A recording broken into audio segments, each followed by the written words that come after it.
안녕하세요. 보편적 지원 실행하기 강의를 맡게 된 서울다원학교 교감 손윤희입니다. 이번 시간에는 연구 기반의 실제 사용하기, 시스템 만들기, 자료에 기반한 의사결정하기에 대해서 알아볼 예정입니다. 제가 이 세 가지 내용을 정하게 된 것은 학교 차원 긍정적 행동 지원을 실행하는 데 있어서 이 세 가지 요인이 매우 중요하기 때문입니다. 이번 시간에는 연구 기반의 실제에 대해서 알아보고요. 다음 시간에 시스템 만들기와 자료에 기반한 의사결정하기에 대해서 알아보도록 하겠습니다.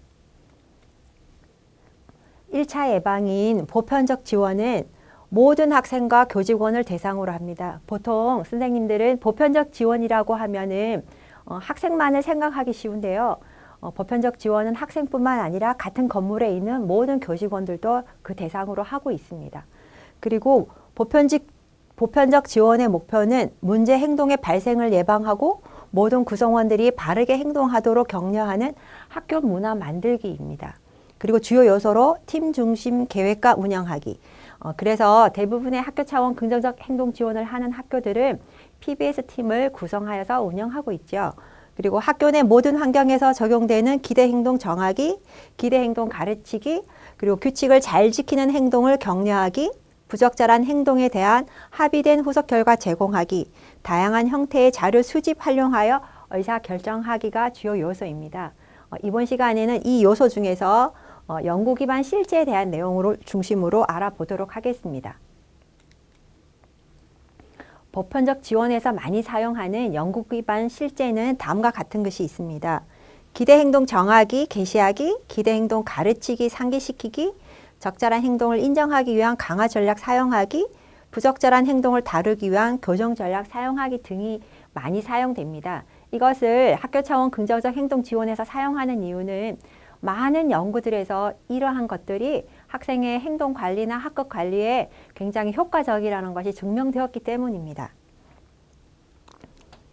먼저 기대 행동 정하기에 대해서 알아보겠습니다. 왜 학교 차원 긍정적 행동 지원을 하는 학교에서는 기대 행동을 정하는 것일까요? 학생들이 학교에서 어떻게 행동해야 하는지 잘 모르기 때문에 문제 행동을 하는 것입니다. 그래서 학교에서 어떻게 행동해야 하는지 명확하게 알려주기 위해서 기대 행동을 정합니다. 우리가 낯선 길을 갈 때, 길을 알 수 없을 때 이정표를 하나 만나면 자기가 어디로 가야 되는지 알 수 있는 것처럼 기대 행동도 학생들이 학교에서 여기서 내가 어떻게 행동해야 되는지를 명확하게 알려주기 때문에 기대 행동은 학생들이 행동하는 데 중요한 지침이라고 할 수 있습니다. 그리고 기대 행동을 정할 때 학교에서 자주 발생하는 문제 행동이 무엇인가? 그리고 그 대체 행동이 무엇인가에 대한 고민의 결과로 기대 행동을 정하게 됩니다. 만약에 식당에서 학생들이 배식을 받을 때 굉장히 소란이 많이 일어나는 게 우리 학교의 문제라고 한다면 그러면 기대 행동은 배식 받을 때 줄 바르게 쓰기가 기대 행동이 될 수 있겠지요. 그리고 기대 행동의 중요성에 대해서 하나의 예시를 보겠습니다. 이거 여러분들이 2020년도에 1년 내내 봤던 코로나19 예방 수칙입니다. 이 수칙을 보면 세 가지가 있죠. 마스크 착용하기, 손 씻기 생활화, 기침 예절. 이 세 가지 예방 수칙은 대한민국 국민이라면 모든 국민들이 다 알고 있습니다. 저희 학교에 다니는 애들도 마스크를 써야 된다는 거, 손을 씻어야 된다는 거, 친구들과 손잡으면 안 된다는 것, 이 정도는 다 알고 있거든요. 그래서 우리가 어디를 가든지 눈에 띄는 곳에 이것을 항상 붙어져 있고, 그리고 방송을 틀면 항상 그에 대해서 얘기를 들려주고, 그러니까 모든 사람들이 기억하기 쉽고, 그리고 항상 보기 때문에 볼 때마다 다시 한번 상기하면서 그 행동을 하게 되는 것입니다.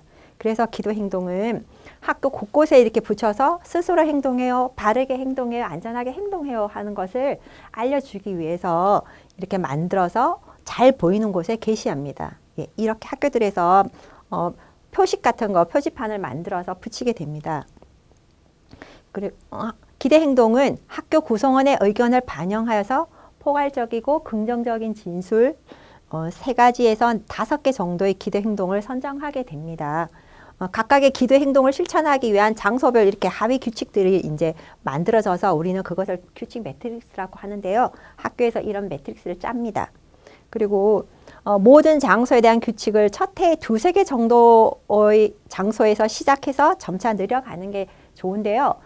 첫 해에 만약에 학교에 있는 모든 장소, 5-6개의 장소에 대한 규칙을 다 정해서 학생들에게 알려주려고 하면은 굉장히 내용이 많기 때문에 익히기도 힘들고 선생님들이 지도하기도 힘들고, 사실 솔직히 얘기하면 선생님들도 그 규칙을 다 기억하지를 못합니다. 그래서 첫 해에는 2군데나 3군데 가장 중요한 장소를 대상으로 기대 행동을 정해서 학생들한테 가르치고 또 기억시키고 이렇게 했다가, 그 다음에는 장소를 더 늘려서 이번에는 엘리베이터 규칙도 정해보자, 이번에는 화장실 규칙도 정해보자 하고 확대해 나가는 것이 좋습니다. 그리고 기대 행동을 항상 잘 보이는 곳에 표시나 안내판으로 만들어서 게시를 하게 됩니다. 특수학교에서의 기대 행동들을 살펴보면 스스로 바르게 안전하게 이것이 가장 많더라고요. 그리고 그 다음에 다른 학교에 또 보면 스스로 하고 바르게 하고 알맞게 하고 혼자서도 잘해요. 친구와 함께 지켜요. 즐겁게 해요. 스스로 하는 학생, 예의 바른 학생, 함께 하는 학생, 스스로 하는 너, 바르게 하는 나, 성장하는 우리 등 학교 상황에 맞게 기대 행동을 정하게 됩니다. 이것이 규칙 매트릭스입니다. 이 학교는 기대 행동의 이름이 3Rs예요. 그래서 자신을 존중하기, 타인을 존중하기, 환경을 존중하기예요. 그러면 교실에서 자신을 존중한다는 것은 어떤 의미인가? 바르게 앉기, 준비물 가져오기, 숙제 해오기. 그리고 복도에서 자신을 존중한다는 것은 다른 사람과 일정한 간격을 두고 걷기, 식당에서 자신을 존중하는 것은 자기 자리에 앉아서 먹기, 자기 음식만 먹기. 네, 교실에서 타인을 존중한다는 것은 말하기 전에 손들기, 순서 지키기. 복도에서 타인을 존중한다는 것은 우측 통행하기, 조용히 걷기. 이렇게 기대 행동을 실천하기 위해서 각 장소의 하위 규칙들을 정하게 됩니다. 그리고 규칙이 정해졌다면 이렇게 장소별로 규칙을 잘 보이는 곳에 게시하게 됩니다. 기대 행동이 정해졌다면 이번에는 이 기대 행동과 장소별 하위 규칙을 잘 가르쳐야 합니다.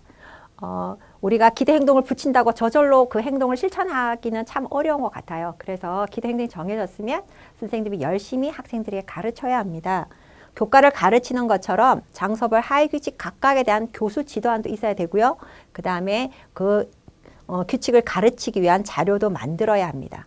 그리고 규칙을 가르칠 시간을 명확하게 정하고 또 누가 가르칠지도 정하고, 그리고 연간 진도표 안에 반영하는 것이 좋습니다. 선생님, 우리 학교 규칙을 지켜주세요 하면 선생님이 그 얘기를 들었을 때는 가르칠 수 있지만 우리가 학교 생활이 굉장히 바쁘고 그리고 우리가 가르쳐야 될 교과들이 너무 많기 때문에 규칙을 잘 지키기가 그것을 지도한다는 게 어려운 경우가 많습니다.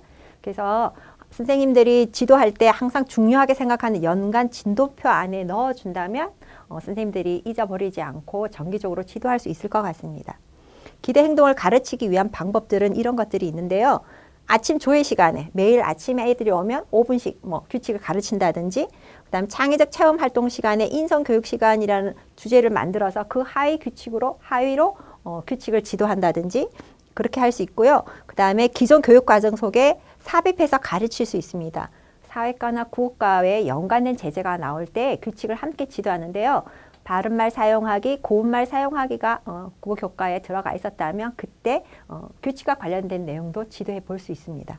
그리고 정기적으로 다시 재교육이 필요합니다. 한번 가르친다고 학생들이 그것을 다 이해하거나 몸에 익지는 않거든요. 그래서 매달 첫 번째 조회 시간에는 다시 한번 규칙을 연습해 본다든지, 아니면 방학이 끝나고 개학하고 첫 주에 규칙 지도 주간을 만들어서 다시 한번 규칙을 연습해 본다든지 하면 좋을 것 같습니다.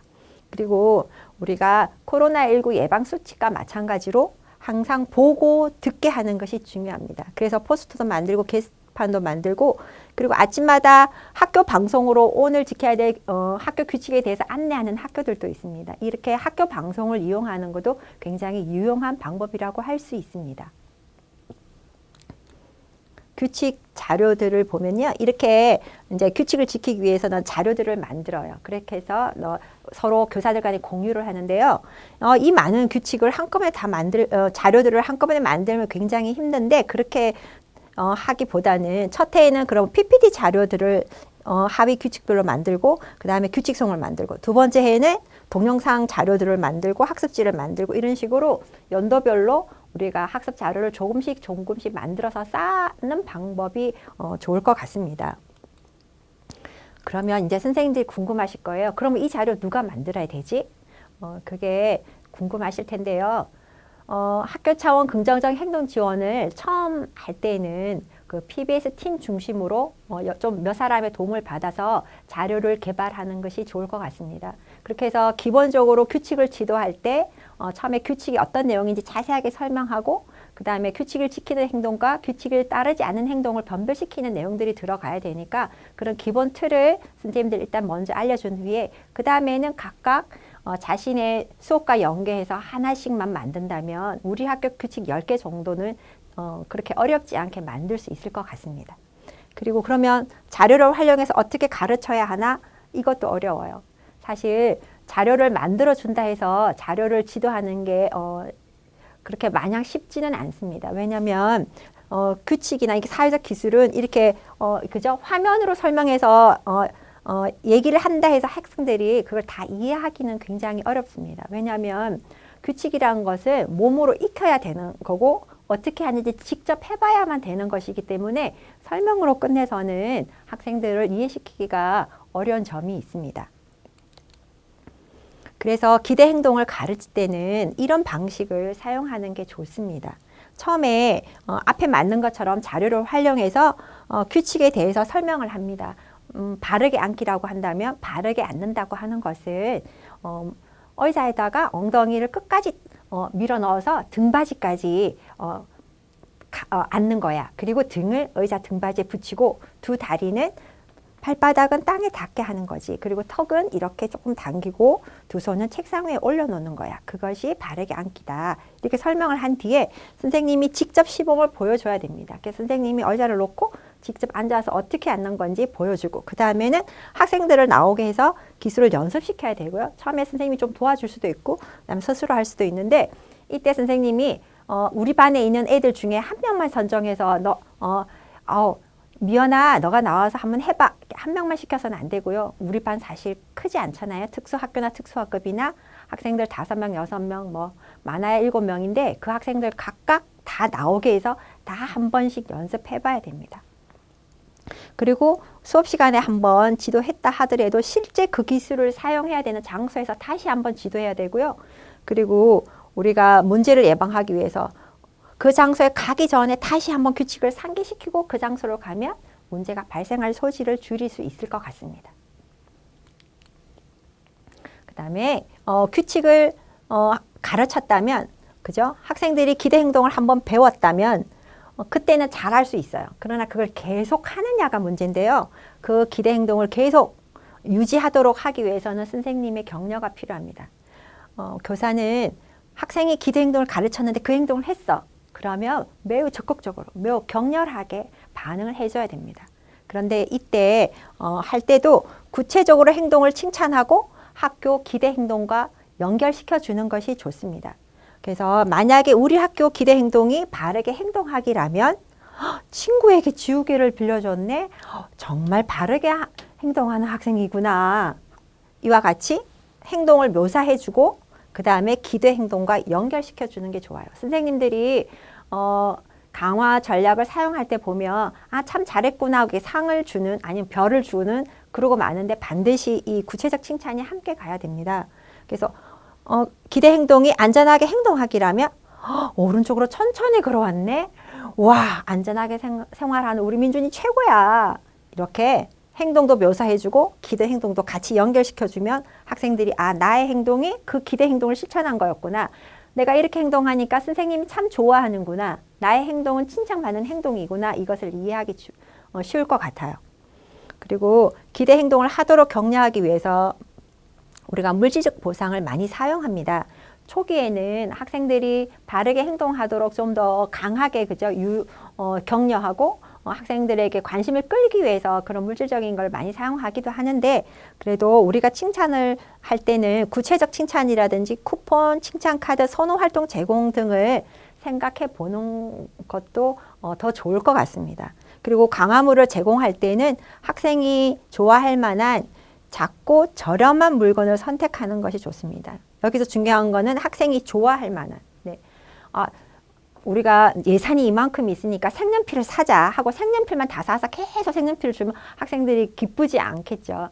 그래서 학생들이 좋아하는 사실은 작은 딱지라든지, 그죠? 아니면 배지라든지, 그다음에 작은 물방울 놀이라든지 이렇게 학생들이 굉장히 좋아하는 거, 그리고 흥미로운 걸 주되 너무 비싼 걸 줄 필요는 없는 것 같아요. 예산이 우리는 많으니까 좋은 걸 사줘야 되겠다라고 할 수 있지만 너무 좋은 걸 자꾸 주다 보면 학생들이 그 강화물에 물릴 수 있습니다.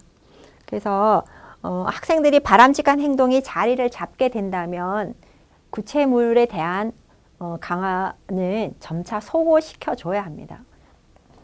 강화를 제공할 때는 반드시 소고를 기억해야 된다는 것이 중요할 것 같습니다. 여러 가지 강화물들이 있어요. 그리고 제가 여기서 한 가지 짚고 싶은 것은 우리가 보상을 할 때 학생만을 생각하기 쉬운데요. 교사도 보상해줘야 될 대상 중에 한 명이라는 것입니다.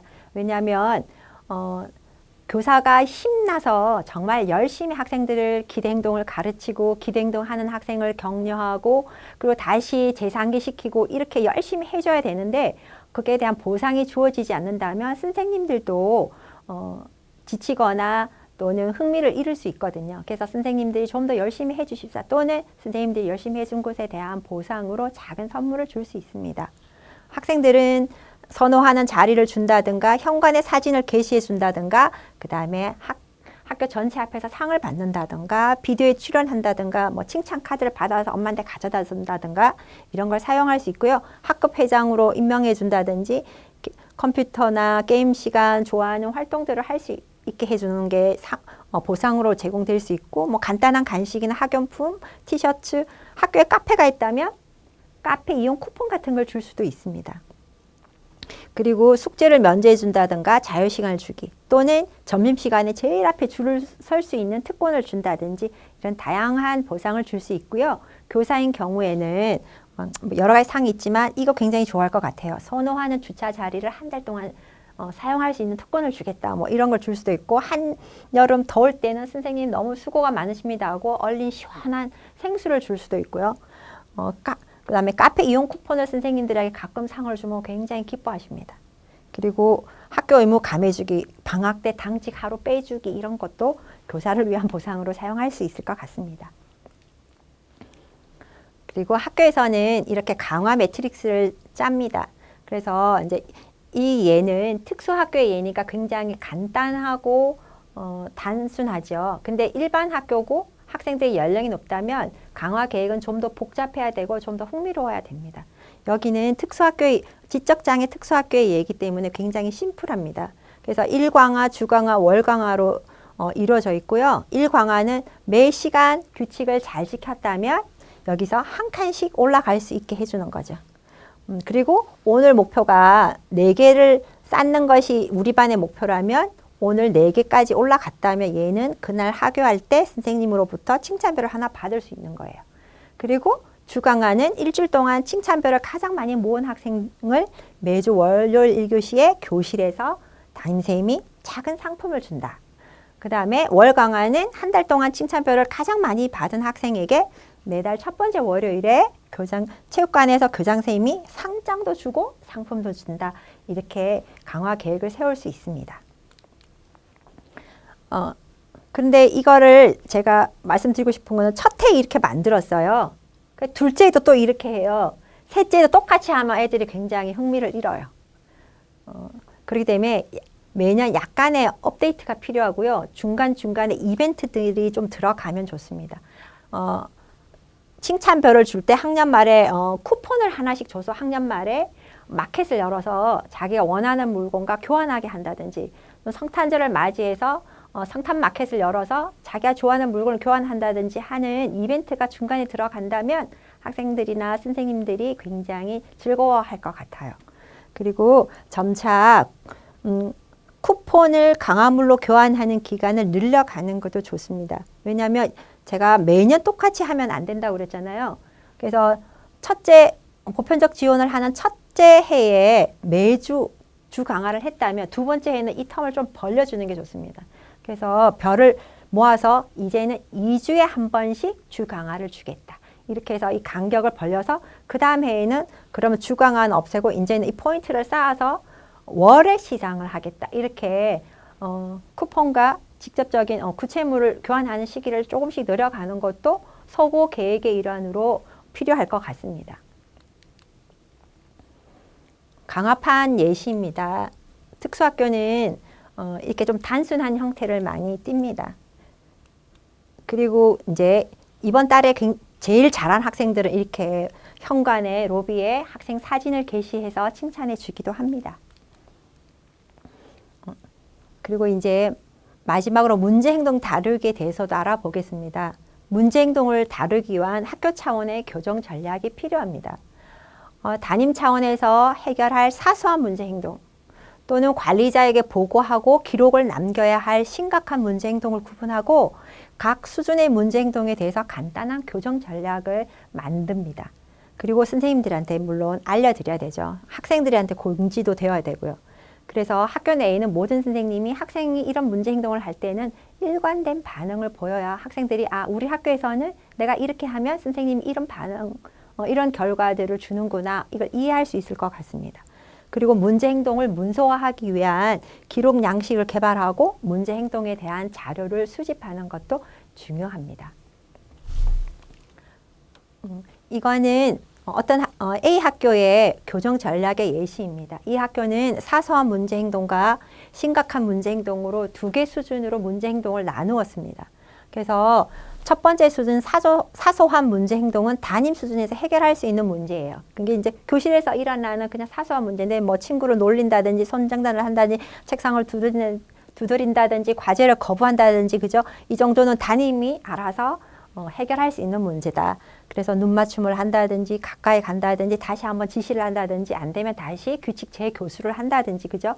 자리를 조정한다든지 과제를 조정해 준다든지 등을 할 수 있습니다. 근데 심각한 문제 행동이라고 하면 교감쌤과 생활부장님에게 보고를 해야 합니다. 그리고 문제 행동 보고서를 작성해야 되고 만약에 문제 행동이 타인에 대한 상해이거나 물건 파손 행위인 경우에는 사안 보고서라고 조금 더 자세한 보고서를 쓰게 되어 있습니다. 이렇게 학교에서 행동을 구분해주면 선생님들이 언제 내가 보고서를 써야 되는지를 정확하게 알 수 있습니다. 그래서 이 학교는 이렇게 14가지의 행동을 정했어요. 이 행동은 우리가 심각한 문제 행동으로 볼 것이고 그리고 보고서를 작성해야 된다라고 선생님들의 의견을 수합해서 PBS 팀에서 결정한 내용이에요. 그래서 이렇게 신체적 공격이라든지 기물 파손, 교출, 그 다음에 심각한 이동 거부라든지 지속적인 친구 괴롭힘 이런 것들은 심각한 문제 행동으로 보고 기록을 남기는 거고 결과로는 1수준의 후속 결과도 사용할 수 있고 그 다음에 권리 박탈 너 이러면 이제 학급 회장으로서 자격이 없는 것 같구나 아니면 너 이렇게 했기 때문에 오늘 우유당번을 못 하겠구나 이렇게 권리 박탈도 할 수 있고요. 그 다음 부모 면담 그 다음에 교실 내 별도 공간 오늘은 생각하는 의자에 앉아서 좀 생각을 해야 되겠다. 너무 심각한 행동이거나 아니면 흥분이 가라앉지 않아서 옆 친구를 굉장히 위협하는 행동이라면 교실 내 별도 공간 보통 우리 심리 안정실이라고 하는 공간에 가서 좀 진정하고 오도록 할 수 있습니다. 그러나 이것은 학부모님과 협의를 하거나 개별학 지원팀에서 결정된 후에 사용할 수 있을 것 같습니다. 이상으로 보편적 지원 첫 번째 시간 연구 기반의 실제에 대해서 알아보았습니다. 다음 시간에는 시스템 만들기와 자료에 기반한 의사결정에 대해서 알아보도록 하겠습니다. 감사합니다.